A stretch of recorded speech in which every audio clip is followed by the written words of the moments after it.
So we can, we can just give you the figures now. There's a wiki page up, right, for Valparaiso 2017, and you can get that you can access it from the Study Abroad webpage. We're looking at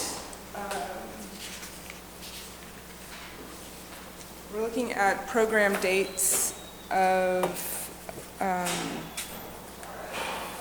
like similar to other programs. We're looking at like a 6-week program date from early June to mid-July, and for those 6 weeks, the program we're estimating right now at 3,800. We're able to keep it really affordable for that.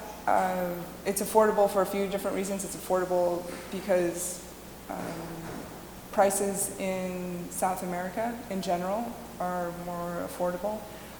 It's also affordable because the dollar to the Chilean peso has been quite good for the last couple of years. And this is an estimate based off of previous year program costs and previous estimates that we are currently getting. We're 99.9% sure that the cost would not be any higher than that for the program. If anything, it would be slightly lower because we're still in negotiation, still receiving price quotes back, as is Milan and a few of the other, actually I think it's just us and Milan really that are waiting for pricing to come back. So the 3,800 is for the program, is for the 6 weeks, and includes ground transportation to from the airport. It would include your accommodation. We're looking at double occupancy, as we showed that if the facility that would be up on one of the hills in the old historic center. It would also include cost for the studio space, and we showed a few images of that, and we have a few more images to share today as well from that. It includes some excursions that would be part of the program. We're looking at a few different visits. Well, we're looking at visits to Santiago a few different times and incorporating that, as we mentioned, to take advantage of the connections with different faculty members of Católica Universidad, as well as being able to visit significant buildings in the city. And we're looking at an optional excursion to Isla Negra, which is one of the houses of Pablo Neruda, a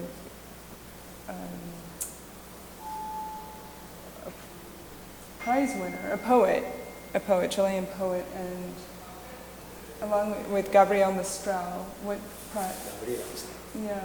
was, I'm forgetting the award, international award. The one Pablo Neruda. The Nobel Prize? Yes.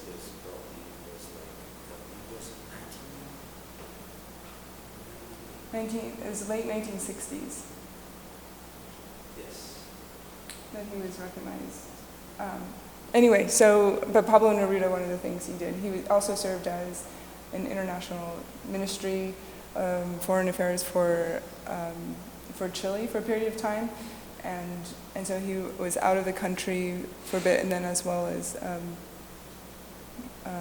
had 3 different houses in Chile. He had one in Santiago, one in Valparaiso, which we will visit, and then this other house in Isla Negra.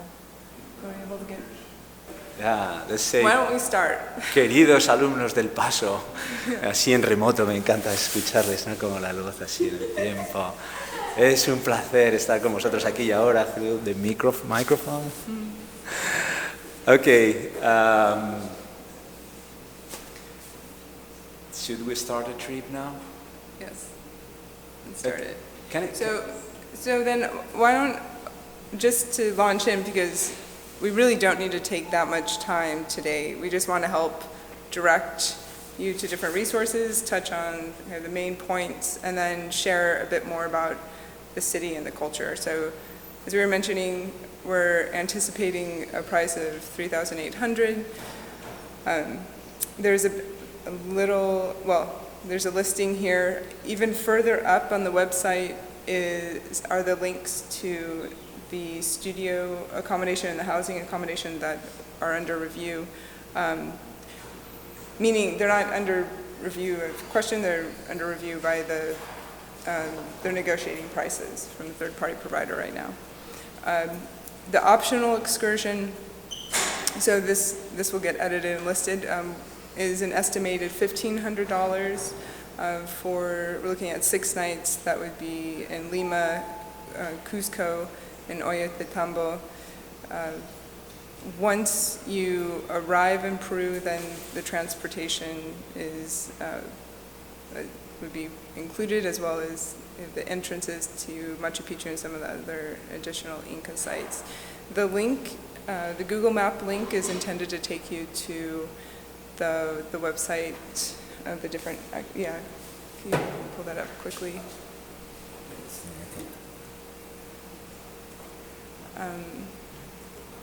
And then we're just looking at, given the cuisine of Peru, like an event with a cooking class for that.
So two things, probably maybe one other thing just to share would be kind of a snippet that was a film that was taken in the 1990s, late 1980s, and it's one that shows the quality of the acoustical value of the city and the market exchanges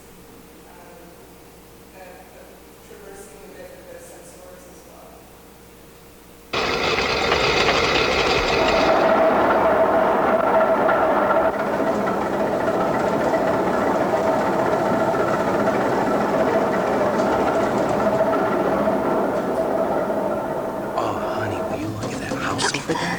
Almost like it's flying. It's really beautiful, those colors. Yeah, I have to get a picture of that. Yeah, hurry up. Take Okay. a picture. Get it. Okay, yeah.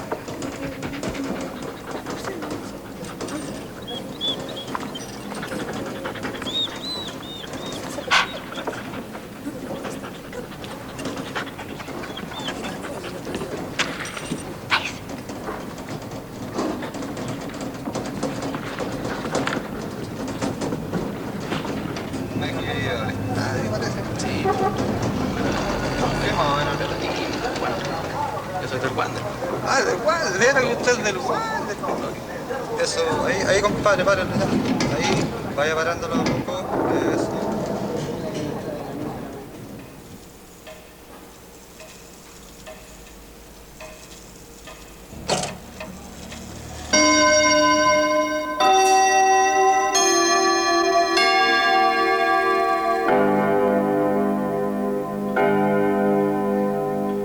Gordo.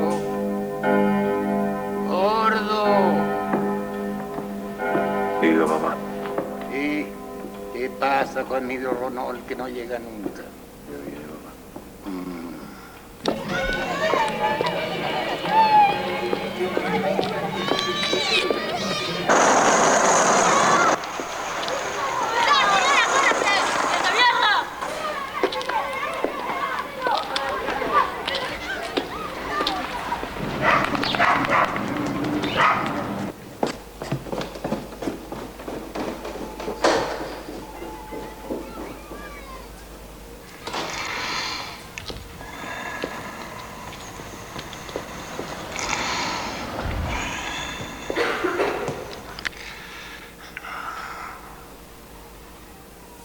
Ay, adivine lo que nos volvió a pasar, gordito. ¿Qué nos pasó? Ay, fíjese que los vagabundos... A ver, pásame mi bolsa. Esa. Sí. Fíjese que los vagabundos no nos volvieron a pagar la torta, fíjese. Ah, y esa plata era para comprar el remedio que le No, si yo puse plata de la mía, no se preocupe, la próxima semana arreglamos. ¿Quiere? ¿Cómo está su papacito? Gordito, ¿usted se habrá acordado de guardarme las sobras para los gatitos míos? Gordito.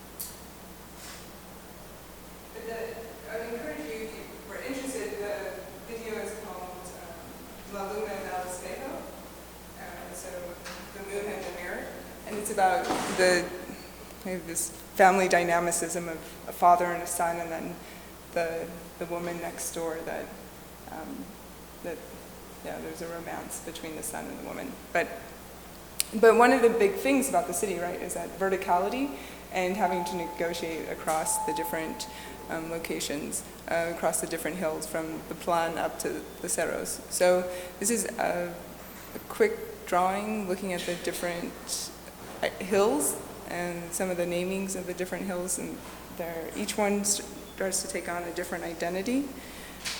And then we can see a bit more of that in the relief of the aerial photography. So the majority of our time we spent down in this Cerro Alegre and Cerro Concepcion. We went over some of these pricings, right? So the studio program, $3,800, tuition and fees. We're looking at the subtotal $65.83. Meals. This is again a really safe estimate because we're estimating $8 a meal, and that's not always the case. You won't always be paying $8. Breakfast most likely will be included, and then lunches you can find for really affordable prices. I don't know if you want to say anything about some of the menu, daily menu, and then air transportation. It's an estimate from Dallas. But that's a fluctuating number. I've seen it as low as 600 sometimes, or 900, but again, we're just wanting to be pretty cautious about all those estimates. Valparaiso, even you really can't move anywhere in the city without seeing this type of vertical stacking. I mean, the entire city is constructed that way. So even in this imagery, right, we're seeing circulation paths to get up to different houses that are the steps and staircases, and then these larger, we're not able to see the roadway, but a larger fronting of where the houses are. And then returning back to that kind of one of the shots that we just saw in that video clip with her walking up. The interest is to really jump right into the unique characteristic of Valparaiso and these ascensor conditions. The city has a slope of roughly 60 degrees. It's extremely vertical, and so you would often find these scenarios where you have the housing of the arrival for the ascensor and the box car that takes you up to a plaza that's roughly about 100, 140, 150 feet up. And then some of those conditions, and even negotiating once you arrive at the plaza, like this is a shot of that plaza that you're seeing up on the left. Even there, it has a series of steps and stairs and then a slide too, so chutes and ladders, most definitely. There are other historic ascensors still in operation. There are about a couple dozen in total, with only about 3 currently in function and a couple other in restoration. And the ascensors have been incorporated into the city in a variety of different ways. Some are just awaiting funding for restoration, and others have become housings. Like there's an image of that later. And one of the other sensors is actually much more of an elevator than a type of lift, and so I have a crude cross-section image of that is here. You walk through this long tunnel just to get to another elevator shaft and vertical, and in a matter of a few minutes you go from being buried deep underground up to being a couple hundred, or being 100 feet so above and out seeing the Pacific Ocean.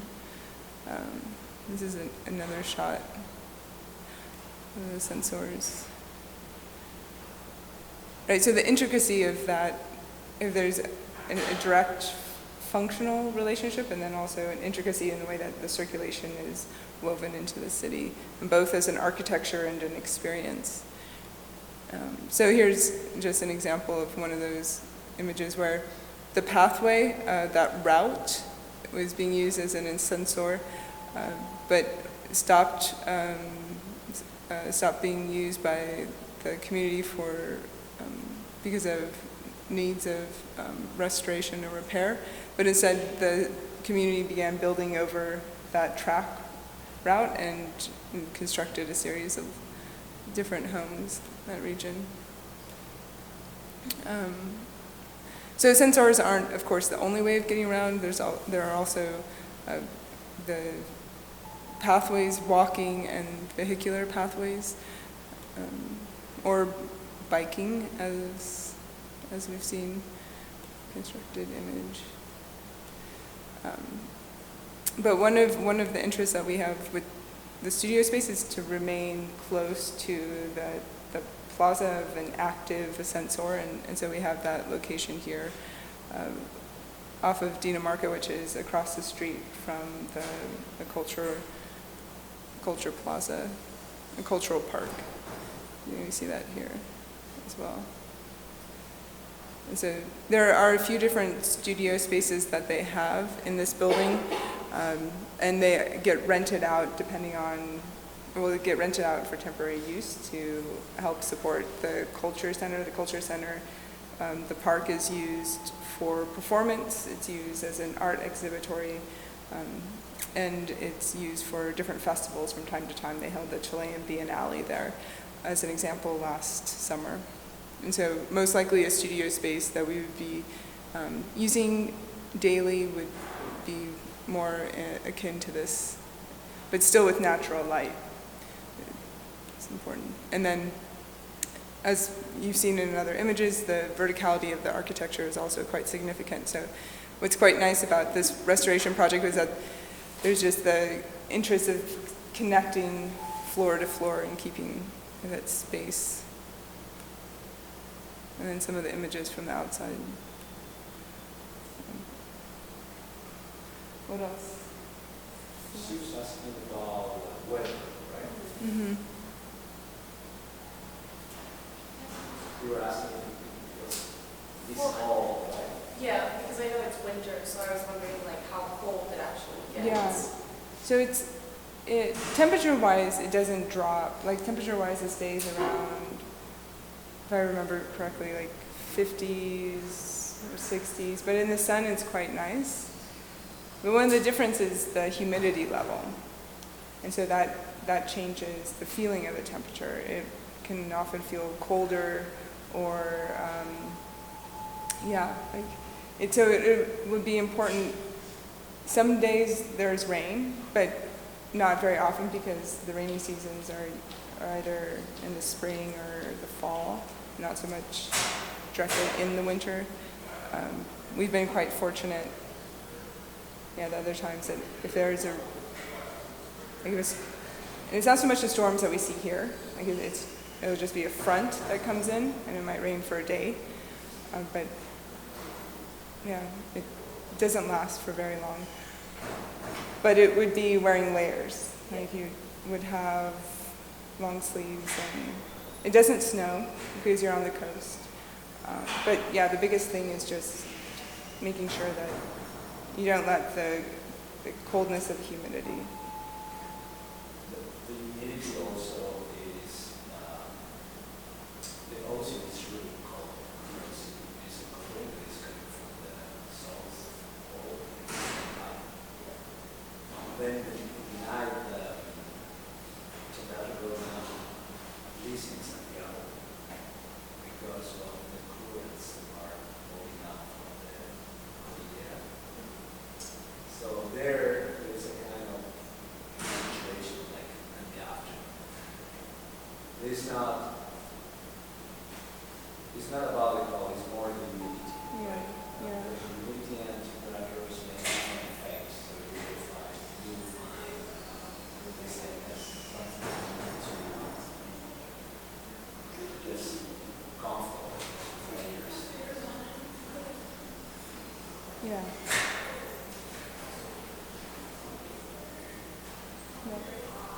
But even in Santiago, it tends to be, it's more arid. It's a more arid environment. What about Teresa? There's more humidity. But I think that is essentially it. The wiki page is up with some of those links. I don't know, other questions? So, I kind of want to know more about the program and what the studio is going to be like. What, sorry? What the studio is going to be like the day-to-day? It's So- the big idea. So the big idea is understanding how architecture makes the city in a vertical environment, and especially with a focus working with the sensors and the plazas that connect to the sensors. I think that something that is important is we don't think that the study abroad should be a rule there in front of the computer. So we don't really believe in this. Make sure that. We truly believe we have the opportunity to produce something important for you, for us, and for the college, in the sense of experience. So from my perspective, I guess that from our discussion, the thing is just to connect you producing, like filming, making interviews, moving around the stairs, being there collecting materials. And then we put these materials in the studio, and then we discuss this material to produce something like a video, short movie, or documentary about this thing, and also maps that can explain what's going on, because the city changes a lot when you put at these different levels. And this experience needs to be in you, needs to be in your daily, needs to be like every single day, collecting information by this connection with people there. So the lab will be working in these two ways. Is outside in the city, and inside in the lab. So we have a lot of questions like flatness versus topography, and how many changes arrive with this detail. And but to explore this thing, we should be there, exactly there, leaving the elevator, connecting 2 points. What happened when you move in the down or up? What happens? What type of city grows? Because it's not like here. You can go everywhere. But there you need to design your movements, and then you harvest 2 communities. Sometimes in the plan, in the map, they are really close, but because of the section, they need to move to other directions. So the communities are not connected by the plan, are connected by the elevator. So the elevator is a key that permits you to understand the city and how the city it is. So this experience is, from my perspective, is similar like in Venice. When you are in Venice, you arrive to one point. There is a canal here, and there is a store there or a door there. And to arrive there, you need to go this direction, and then you never go there. Your city is not designed by the plan. It's designed by the facilities. So if we design a connection, then we are going to change the city, right? So this problem is not working here in the sprawl. It's there in the topography. So topography means city, city means topography. And the key point as well, as Rafael has mentioned, that we're much more interested in having you experience the city and being out in the city and stuck behind a computer. And so every day meetings or our studios, like the idea about the studio day is that the afternoons are spent in the city.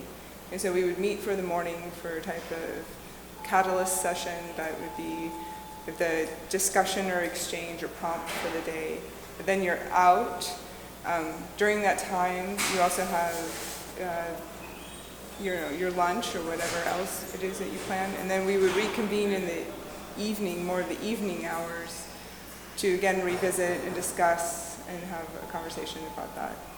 So every single day, essentially this at least a good portion, like at least half the day is spent out in the city.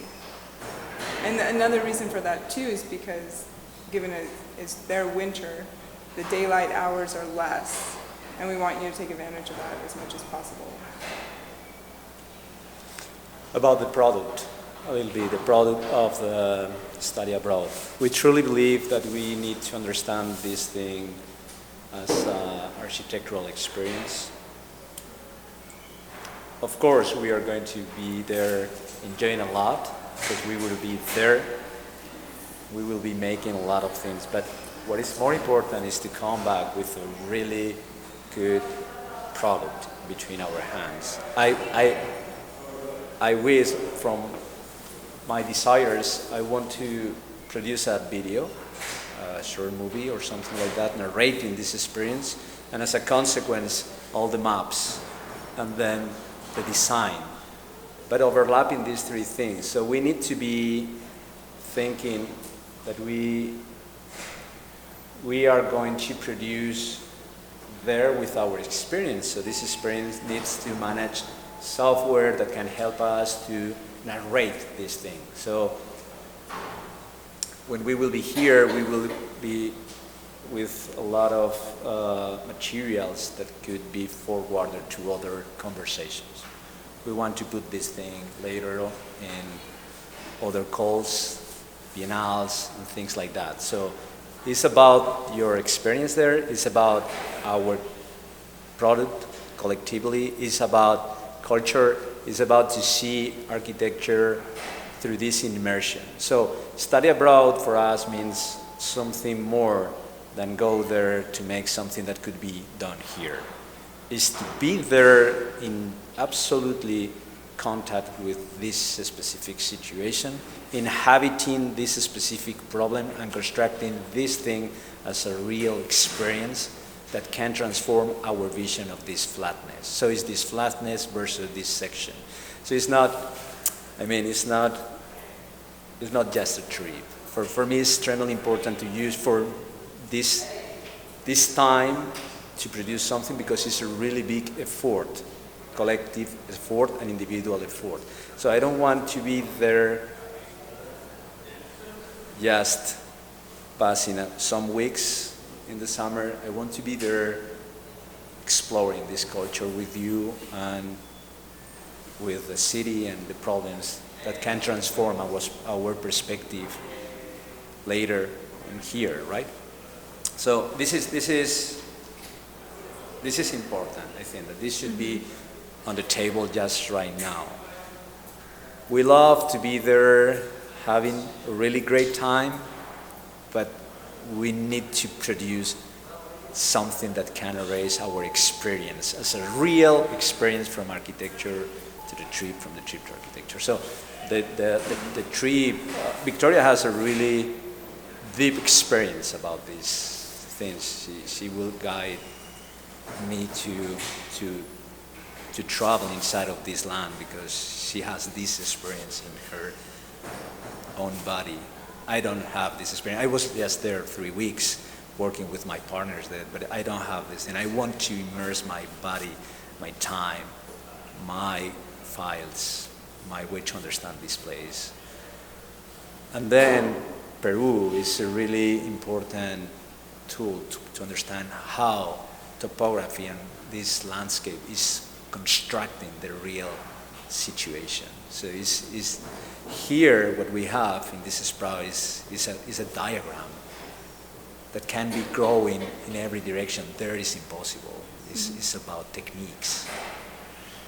I'm really interested in what is going on in this black side of the section. This black side of the section I'm really interested in because it's the thing that is providing the understanding, the deep understanding of these people there because earthquakes and geology. And this thing, earthquakes and geology, is the thing that is constructing the culture of these people. And to understand this thing, we should be making interviews, just locating this type of people, making these interviews, putting these interviews in the video, connecting these interviews with the site plans and sections and geology. And then food is also part of this culture. And food is coming because of the geology also, because there in Valparaiso, the sea is super deep. And the temperature is super low, and then the seafood is growing really big, and then they transform this thing in a... So every single thing there is coming from this specific condition. But to understand this specific condition, we should be eating, we should be filming in the restaurant, we should be playing with people, we should be interviewing people and transforming this experience in maps. And these maps are going to guide us to design. And then is when we are going to talk about stairs and elevators, things like that. So the video that you show with us is fantastic because it's this small room that is constructing relationships in between citizens, right there. You will discover there that the culture is about communication. People is talking with other people. It's not about neighbors.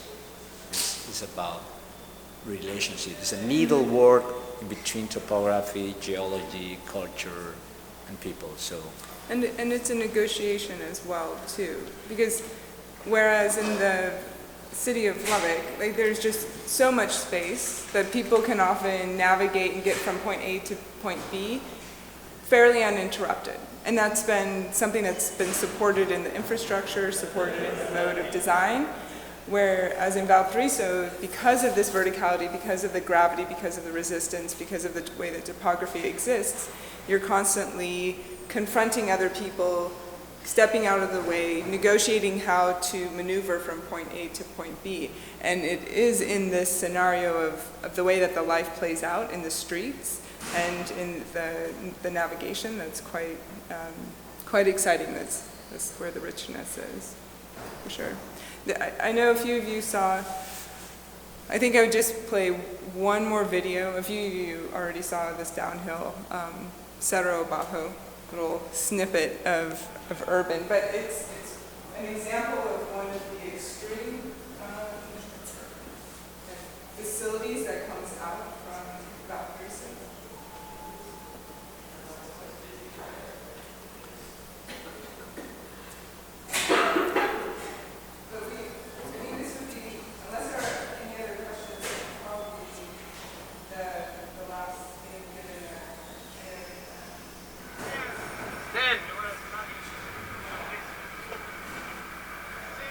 5, 4, 3, 2, 1. Come on!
No, just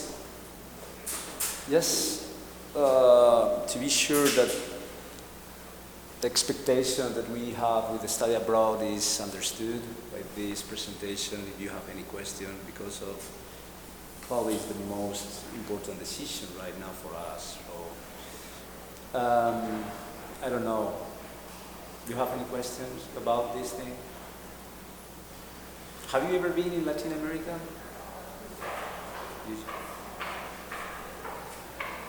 Where? Mexico? Venezuela. Mexico.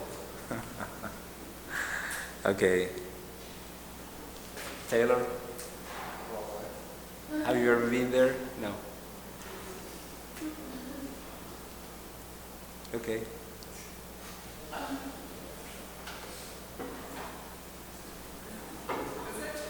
Yes, I know.